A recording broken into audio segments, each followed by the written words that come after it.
One of the longest-running debates in modern history: capitalism versus socialism. For more than a century, these two concepts ceased to be merely economic theories and became battle lines that shaped the world. Yet, behind this struggle lies a truth that the founders of neither ideology ever mentioned. No system, in its pure form, ever worked as promised in the textbooks. When pressure mounted, war, famine, collapse, the reality emerged with brutal clarity. The story begins long before these concepts were conceived. For most of human history, the economy was simply a struggle for survival. Wealth came from land and labor, and it was a zero-sum game. One person's rise meant another's fall. The idea that ordinary people could get rich through trade or innovation would have seemed absurd. The Industrial Revolution and the birth of ideologies. Then, in the late 1700s, the Industrial Revolution transformed the world. Machines replaced muscle and factories replaced workshops. The power of private capital was born. For the first time, individuals could invest, take risks, and own on a scale previously exclusive to kings. Productivity exploded and unprecedented wealth was created. However, this progress had an ugly side. Inequality spread rapidly. Pollution choked cities. Children worked long shifts, and misery deepened. While capitalism produced immense wealth and speed, it also created unacceptable levels of inequality. Socialism was born as a reaction to the brutality of industrial capitalism. Thinkers like Karl Marx argued that capitalist wealth was essentially stolen labor. They contended that if workers collectively owned the factories, if profits were shared, and if production served human needs rather than personal gain, society would finally be fair. This idea sounded noble and held a promise of justice for the millions crushed under the ruthless gears of early capitalism. The real-world test: promises and shortages. When the world first seriously attempted socialism on a national scale, it occurred in the Soviet Union following the 1917 Russian Revolution. The Soviets established a system where all land, factories, and resources were state-owned.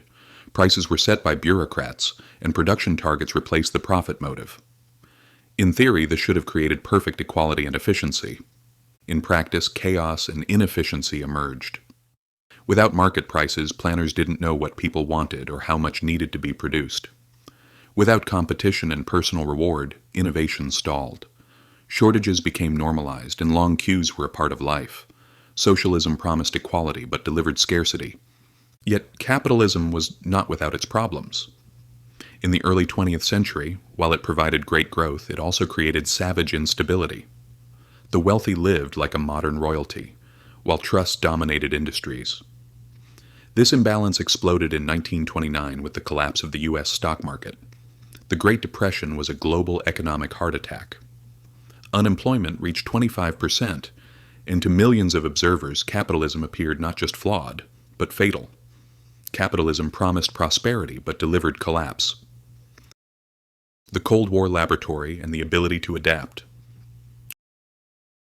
World War II forced all major economies to test their systems under maximum pressure. When the war ended, the ideological debate gave way to concrete results: GDP, growth, and living standards.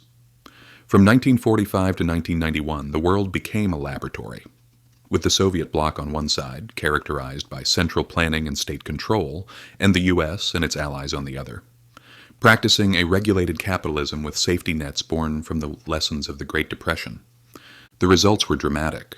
Although the Soviet Union achieved rapid industrialization, the system was cracking beneath the surface. Without price signals, the economy drifted into absurd inefficiencies. Factories met quotas by producing unusable goods, and innovation stagnated. By the 1970s, the USSR lagged decades behind in consumer technology. A nation that could build rockets couldn't produce decent refrigerators. Meanwhile, capitalism adapted. After the Great Depression, governments introduced safety nets like bank regulations, social security, public health systems, and unemployment benefits. Capitalism didn't become fair, but it became survivable. Its ability to learn from its mistakes became its greatest weapon. By the 1980s, the divergence was undeniable. While living standards rose in the West, the Soviet economy stagnated. The Cold War was won not by bombs, but by empty shelves, broken incentives, and an economy that could no longer keep pace. When the Berlin Wall fell in 1989, the debate seemed over. The modern hybrid and the new reality. But capitalism's victory lap didn't last long. The 2008 financial crisis was a harsh reminder that capitalism's instability had never truly disappeared. It had merely returned in new clothing. This situation sparked a new debate, particularly among younger generations burdened by high housing costs and stagnant wages, questioning whether capitalism still works for anyone outside the wealthy elite. Today, almost no one demands pure capitalism or pure socialism. History has revealed the painful compromises of both. Look at modern Scandinavia. They have free markets and private enterprise, but also high taxes and robust social protections. This is an example of a mixed economy designed to preserve innovation while mitigating inequality. When you step back, the truth is this. Every major economy today is a hybrid. It's a blend of markets and state power, incentives and protections. No theory completely held up when confronted with the complexity of human nature, ambition, fear, and creativity. The sustainable solution, adaptation. The real question is not which system is better, but which system has the best mechanisms for limiting power, correcting errors, and rewarding beneficial behavior. History's answer is clear. The system that adapts wins. Capitalism survived because it could reinvent itself. Socialism collapsed where it refused to evolve.